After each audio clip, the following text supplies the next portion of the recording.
All right. Gotta do your mic check. Oh, okay. Yeah. Me. All right, give me a second. Me. That was beautiful. Thank you. All right, sounds good. I think we're good. Awesome. Keagan, Jake. we got our first email. No way. Yes way. Oh my god. This is from. Hold on. Let me take it in. He's taking it in. Try to take a deep breath. I have no allegiance to the people of Reddit when they ask questions. I want to give good advice. I think we have some interesting stuff to talk about. But this is a question. This is an email. So, okay. Not necessarily a question. Actually, It's more of a almost a rebuttal. I would say. Actually, it's from Michael McCallum. He says, "Hi there. I just discovered your show today and enjoyed it. Well done." And the first one I listened to is episode 14. That one was the cheating player one. Okay. He says a very similar problem came up in a game he was in years ago. I'm going to read it verbatim so I don't have to replace I with he now. Okay. We would have all gladly kicked out the offending player, but that would have meant losing a friend as well. And she was a likable player who we didn't want to lose. I came up with the idea and gave it to the DM. It worked fairly well. It consisted of a curse affecting probabilities. In mechanical terms, it meant that any D20 roll might be high or low when needed. For each roll, the DM would roll a D6. On a 1 to 3, the die roll operates as normal. On a 4 to 6, it was reversed. So that a 20 counts as a 1, a 19 counts as a 2, a 20 or a 1 counts as a 20, and a 2 counts as a 19, so on and so forth. The cheater, not knowing which ways she needed to cheat, begrudgingly just made straight rolls from then on. It would require a bit of math on the DM's part, as he or she would need to figure out the player's hit bonuses or modifiers to any other D20 roll, and apply them in whichever direction needed. It could also add some interesting story bits for the DM to use, deciding what happens to cause the curse. If the DM didn't want to risk offending the cheater, he or she could avoid singling him out by having the curse apply to the entire party. As long as they aren't cheating, it shouldn't cause them much consternation. I can't read. First off, Michael McCallum, excellent. I think it's pretty good. Also, super interesting. Yeah. Also, thank you for being the first email. Yeah, thank you so much. The first email. Thank you so much for emailing in, and also that is a really interesting fix for that. I love. At first, I wasn't quite understanding, but yeah, I as soon as he said that, the cheater wouldn't know which way to cheat, they wouldn't know. That's super interesting. Yeah, it requires a little bit more math on the DM's part, but it sounds like the problem was solved, and so round of applause for your guys' group. That's incredible. Yeah, especially simplicity not that high, but yeah, not the most simple solution, but effective, great, incredibly effective. And you say likable player, good friend. I understand. So it sucks to get in the tiz with a friend about. Exactly, and that was how our situation has been too. Anybody that we've struggled with, has always been a friend. So it's not as easy as it sounds. Especially on Reddit. If somebody posts a story about hey, I'm having this problem, and everybody's like, kick them out. And it's like, okay, well, it's not that easy. They're my friends. So yeah, that's an awesome solution. Also, just really good idea for a curse to have in the back pocket, just for regular players, just to be right? They go in a certain dungeon and their rolls are reversed and they don't realize for a while what's happening. That's just a great idea. So thank you so much, Michael. That is awesome. That's a really, really cool solution to a cheating player, and I'm really glad it worked out for you guys. Sounds like it was really successful for your group. That's awesome. Yeah, I love it. Perfect solution. All right. Well, I wish we had more emails and comments to read, but maybe next time, maybe this will be good incentive. We would love to hear from you guys. We got to crack down now, and I just, I had to do it. That's super exciting. So, But yeah, so email us. Our email is in the description, or leave a comment on Spotify, and tell us a story or a reaction to one of our questions that you have, a question that you have for us, advice that you need, anything. We'll read it, and just funny stories or stories about how things went horribly wrong for your group in any way. I think are very entertaining. So keep on doing it. I love that. Jake. Keagan. I'm so bad at this also. I really feel like we should, at the beginning, we're the Gelatinous Dudes. We love talking about tabletop RPGs. My name's Keagan. This is my best buddy, Jake. On with the show. 5 minutes. 5 minutes. Hey, we did it. We did it. Next time we'll try to get it in the first 3 minutes, maybe? No, that's too much. All right. This question comes from Ultimate Fried Lava on Reddit. Ultimate Fried Lava. If you put lava in fryer oil, the lava is so much hotter than the fryer oil. So how does that? It would just light it on fire. It probably, surely. catch on fire immediately. Yeah, you'd have an issue. Yeah, sorry, buddy. This is your username's would be a kitchen disaster. Why do people not like playing 5e at higher levels? I watched a video recently and it offhandedly mentioned that higher level 5e is generally undesirable. But because it was such a quick comment, it didn't elaborate why. And then I realized that I've been sort of in the D&D community for a few years at this point, and I've heard that playing 5e with high level characters is generally pretty bad, but never any elaboration on why. I also heard that levels 12 plus, the game begins to break down. But again, I haven't learned why, and I also haven't been able to experience why, because the latest level of campaign I've been in was level 7 or so. I thought I'd ask here that if you don't personally enjoy playing 5e at higher levels, why is that so? Yeah, we also tend to agree with that the higher levels of D&D are just not that fun. Yeah, we typically also only go to 7 or 8 before we wrap up a campaign. It a couple times. We made it to 12 the last time we played D&D. But normally it's just... And we have done level 20 like one-shots, so we have played higher levels as well. I think there's like 2 major reasons. It's not fun for the player, and it's not fun for the DM. Right. Yeah. First of all, the player, when you are level like higher than like level 10 or 12, you have so much shit that you can do that is in combat, especially, and D&D combat's already insanely long at low levels. Yeah, makes it even longer. Long. It gets so fucking long. You've got 1,000 spells if you're a wizard to cast it. Obviously, it's a little... Character sheets are just overwhelming in general. Yeah, I mean, it's... At some point, like, you shouldn't have a character sheet in D&D and should just do D&D Beyond, which sucks, because then you gotta have all the stuff for it. Because it's just so hard to manage at a certain level. Yeah. And... it's very difficult to manage. The character sheet's very overwhelming at that point. And you're going to misplay a lot more. You're going to cast a spell, and then your turn's going to pass, and then you're going to be like, oh, actually that other spell would have been really good there, but I just had so many things. Or, oh, I forgot to apply my, feature that I get from this or this or this. It's like, you're going to misplay, you're going to feel bad because your character sheet was too complicated. Yeah. Yeah, it just gets rough. And it does. And then, combat then starts taking forever. You are so unkillable at that point. Mm-hmm. And it feels like there's almost no stakes. Like the power balance in D&D 5e especially is just like bad. Yeah. Levels 1 through 3, you're a squishy little death ball that just every time you try to go to encounter, someone's going down or multiple people are going down. And then 5 through 10, I think, are where you get fun, balanced encounters that are difficult but still equal, competitive. Yeah. And then past that, no, you're gods. Yeah, and I think there's a couple reasons. He said, he used the phrase, it starts to break down. And I think that's pretty accurate. And I think there's a couple reasons why. One, until recently, obviously with the new 2025 Monster Manual. D&D. D&D 1. With the new Monster Manual, I know that the CR or challenge rating system has gone away.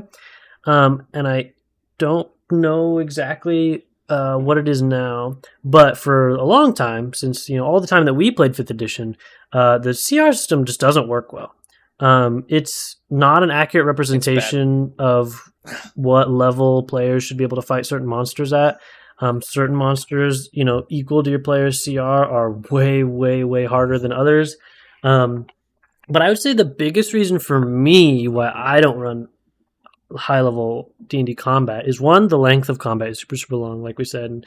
But also the balance is so hard because of the CR, because of the amount of things that the players have access to, but also because of how much things the players are able to do. It's very hard for me as a DM to properly balance an encounter because I don't know what they're going to use, right? Like a level, when we're in like level 3, I know what a level 3 ranger can do, or a level 3 rogue or barbarian or wizard or whatever, right? All the classes up to level 5, 6, 7. I'm very, very aware of like the capabilities of the classes, what spells they'll have access to. When we hit level 5, I'm like, okay, Revivify is in play now, so that's good to keep in mind of something that might happen, or things like that. And so I'm able to keep all those things in mind when I'm balancing combat and thinking like, okay, this monster shouldn't be too tough because they'll have, this much damage from this character and this much healing from this character, and it should be fine. But when you get into those higher levels, it's just hard to tell. And so a player might have way more damage than you expect and just wipe the floor with a monster. Or they might have way more healing than you expect and you'd hardly do any damage to them. Or they have some utility, a wizard or a bard or any of the spellcasters. They might have some utility that you were not expecting at all that totally breaks a fight, right? I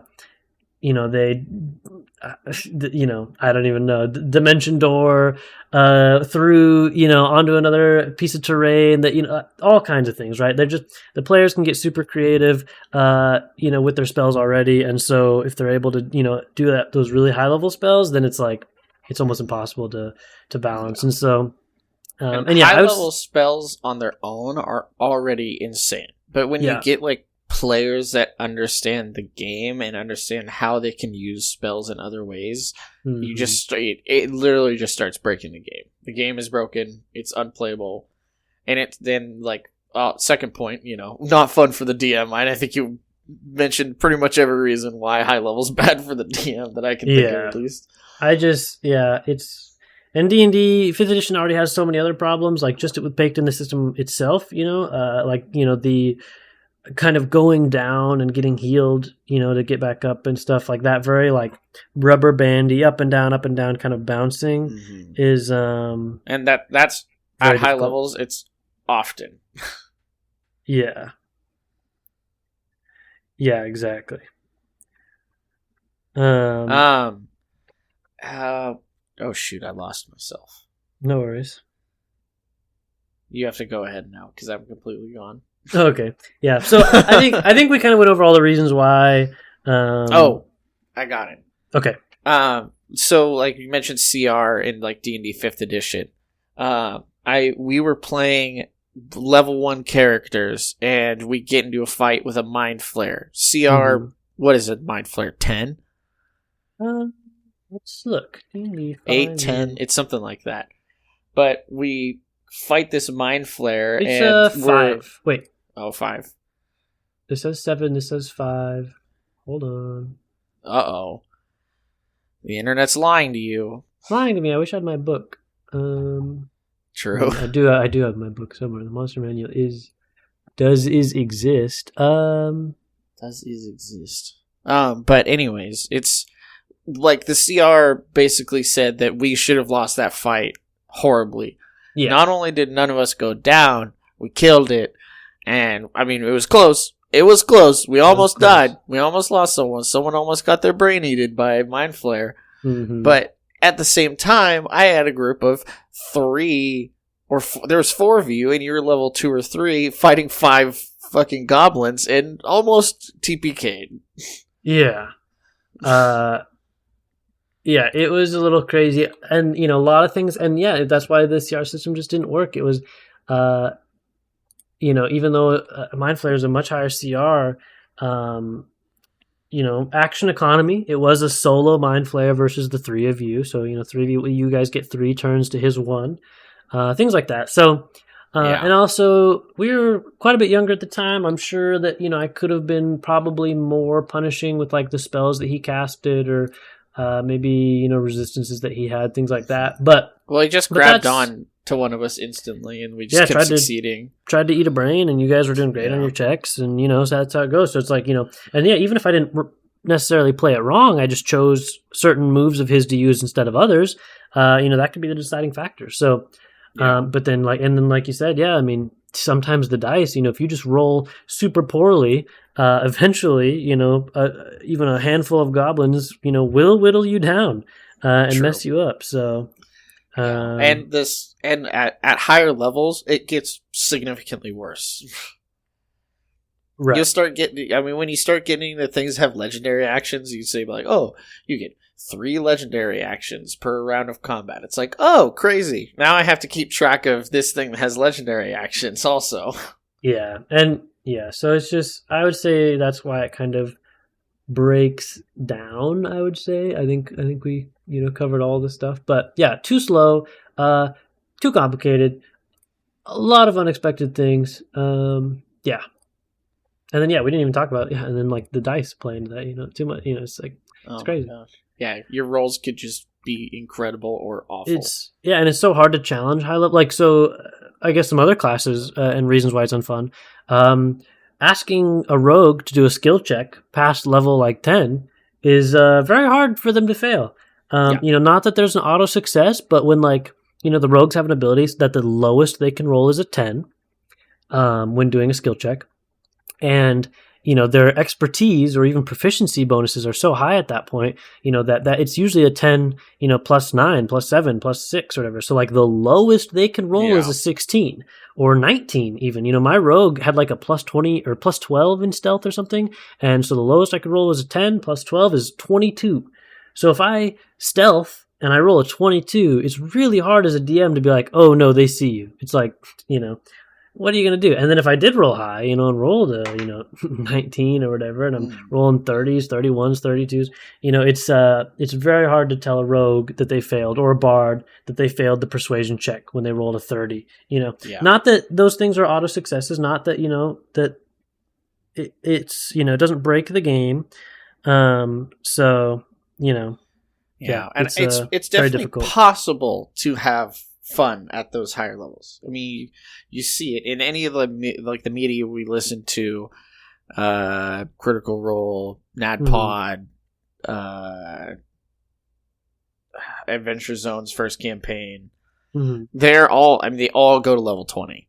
Every single one of them goes to level 20. It's possible.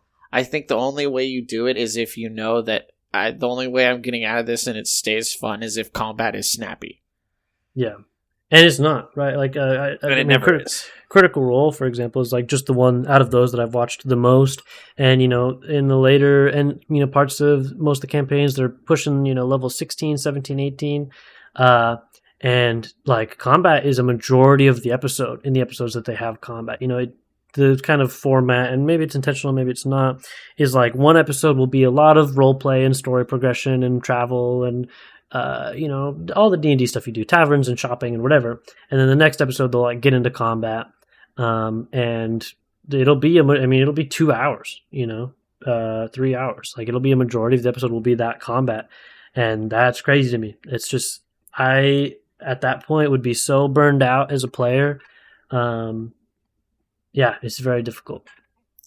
Yeah, 4 hours of combat. I could not imagine 4 hours of combat. We only have 3 players, but like in their games, 7 players, 6 players normally? Yeah. Dude, it'd be an hour before your turn. Yeah, it's so crazy. Fucking boring. Yeah, it's wild. Well, and then, I could go on forever, but and high level D&D, because people have access to such powerful abilities, the combat changes a lot by the time it's your turn, Yeah. If someone puts up a firewall, around a bunch of the characters that you were planning on fighting, now it's your turn. Now You're your like, turn's okay, different. well, I can't go there because there's a firewall, so I guess I have to. And then you have to like, not only do you have access to this, 1.5 mile long character sheet, you have, whatever plan you had is now out the window, and you have to come up with it, right then and there, and look over your stuff. And so, yeah, I think it's probably it probably doesn't need to be said, but it should be said. Critical Role is not what most people are striving to in their campaigns. They're literally professionals. They do it for a living. They have an in-depth knowledge of their character sheets and the monsters and stuff. They know what they're doing. Well, and their combat balance is, their combat. I guaranteed they're playing their combat, or someone else is playing their combat before they actually do it in an episode. Yeah, I don't know how that'll work. Someone's doing some kind of balancing beforehand to see if it works. Oh, I'm sure at least Matt or some of his team or whatever, is like balancing that all out. But but you, because they have they have the big mini sets, they bring out, and I know sometimes there's been a couple fights where he was prepared for a boss fight and there wasn't one and things like that. But for the most part, a fight starts and he brings out the whole arena for it and all the minis and stuff. So it's like that was planned to have that fight there in that moment, because there's a map for it. So things like that. That's not happening with you. You're one DM. You're just a baby. It's okay. You're just a baby. It's okay to just be a baby. Yeah. You can still have a shit ton of fun. It's just that later level D&D does not constitute normally a lot of fun with the average player. And if you're not worried about that, if you're like, oh, I like long combats, I really want to, I want to use all these really cool abilities or whatever. If your group has fun with it, please, like, don't be discouraged. Like, do high level combat. If you guys want to be level 20 and save the universe, and cast Wish and do all those things, like, do it. There are parts of it that are very fun. Being able to cast something like Wish is super cool. And something that I wish that I've never played a high level wizard. I've never cast those 9th level spells. So, it'd be really cool. It's something that I would like to do at some point. So, don't listen to us and, let us, yuck your yum. If you enjoy high level combat, for sure do it. That. There's just some flow of it that I have a really hard time with. So, yeah. I have a very apt one because it's something that we actually, little peek behind the curtain. We just got a text while we were sitting here recording that our session on Saturday might not work out. So, this question is, how would you run a filler session when half the party can't make D&D for a month IRL? The content's all in the question. I'm not going to read this whole thing out. This is basically, he has 4 players, 2 of them can't make it. He wants to still run the game.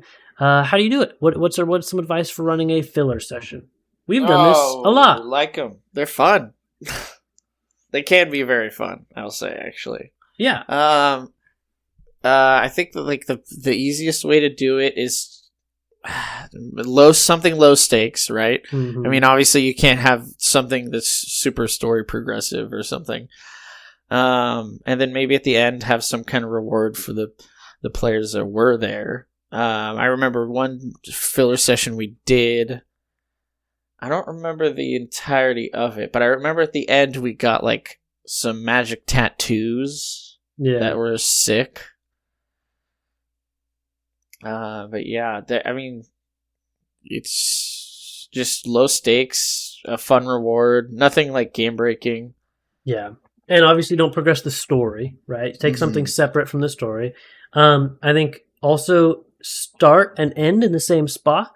So if you ended in a town, last session, you're starting this filler session, make sure you end in that town also, so that if next week or whatever, when your whole group's there, you can pick right back up where things left off and talk about how, 2 players went off to, do a quest for an old crocodile shop merchant and end up stumbling across a cool weapon or a shield or armor or a potion or something, make it fun for the players that do show up. Because you want to reward those players for still giving you their time, knowing that the whole group wasn't going to be there and that they maybe weren't going to progress the story. They still decided to show up for you and dedicate their time to playing on Saturday. And I think they should absolutely be rewarded for that. But you're also not trying to punish the players that aren't there, right? We all have stuff. We all have life, family, friends, significant others, jobs, all kinds of things. And sometimes you got to miss a session. And sometimes multiple people, the thing falls on the same week and multiple people are missing a session. So, you don't want to punish the people that are gone. and have them miss out. So that's why I would say, to not progress the story and things like that. But you should reward the people who are there. So give them something fun. Maybe they fight it. Maybe not even a reward. Maybe they just have a quest and they fight a really cool monster, right? Something that you've just been wanting to run, some cool ass thing in the monster's manual that you always love the look of. And so they get to fight the Beholder or a Hydra or man, I gotta say it. Sometimes Tarrasque. Oh god, there's not enough dragons in the goddamn Dungeons and Dragons. Dude, not wrong. We've had a lot of campaigns where we never fought a dragon, and everybody, I don't care who you are, everybody wants to fight a dragon, man. So, do a side quest. They find a lair. It's a dragon horde. They get some gold and they kill a dragon, and they have a cool story. Or a magic weapon or a magic armor or whatever, magic tattoo, something cool that. When the other players come back, they can be excited about showing them what they got and telling them the story of what they did. Yeah, and then you're still in the same town and you continue right where you left off in your campaign. The story goes on when all your players get there, and you're all good. A Fey circus shows up in the middle of town. We did do a circus. That was really fun. We did I think that was a session you were gone. Right? Was I? I thought it was because you were gone, but I'm not sure. Brother, I'm never gone. That's true. You are very rarely gone. You are like the most. I don't know if I could count on two hands how many times you've been gone, and we've been playing since we were 12. You make that session on Saturday. We did I guess just as like an example. So we had the magic tattoos one. We also had one where a circus popped up in town. And so they got to gamble and play games. There was all kinds of just funny NPCs and watch some shows. And then, something went wrong in the big top and I think some animals escaped or something. And they had to rein them back in. And somebody got in basically someone was supposed to, strongman was supposed to like fight a lion in some sort of arena, right? But something went wrong and he got knocked out, and so the lion was going to escape, and so a player had to jump in to fight the lion instead. And just things like that, just silly, cool. Let the players be cool, let them do cool shit. I remember the thing that I pasted off of was there was a gambling house called the Rising Sun in this circus that was scamming people, so they had to out this casino as being fraudulent, and they got paid for it and stuff like that. But my whole joke was and the whole circus was called oh my god, it was called what did I call it? I turned New Orleans. I called it New Orleans. New Orleans. And so the joke at the end was there is a house called the Rising Sun in New Orleans. In New Orleans. There's a house in New Orleans. It's called the Rising Sun. Yeah. And then I wanted to kill you. Yeah. So I revealed that at the end, and everybody went, "Oh my god!" My groans of pain to my dad joke. Damn. But it was fun. Root beer is crisp, dog. Always with the root beer. Well, no, that one was funny. I remember being like, "Oh yeah, stupid pun, you idiot!" Yeah. But then, it was fun. Yeah, I think I got it from. There's a YouTube channel that makes bard versions of songs. Dude, yes. And this one, it's called. Let me find it. Hildebrand von Blingen is the one that I listen to, and she makes really cool medieval bard versions of modern music, and that was one of them. And I think I that inspired me to do the fun New Orleans Rising Sun circus. Yeah, so that's the one that I have. So go check out her channel. She's really cool. She has a really incredible voice. The instrumentals are always obviously super cool. Play it for background music for your campaign. It's great stuff. All right, so. Like I said at the beginning, but usually I have to say at the end, we've been the Gelatinous Dudes.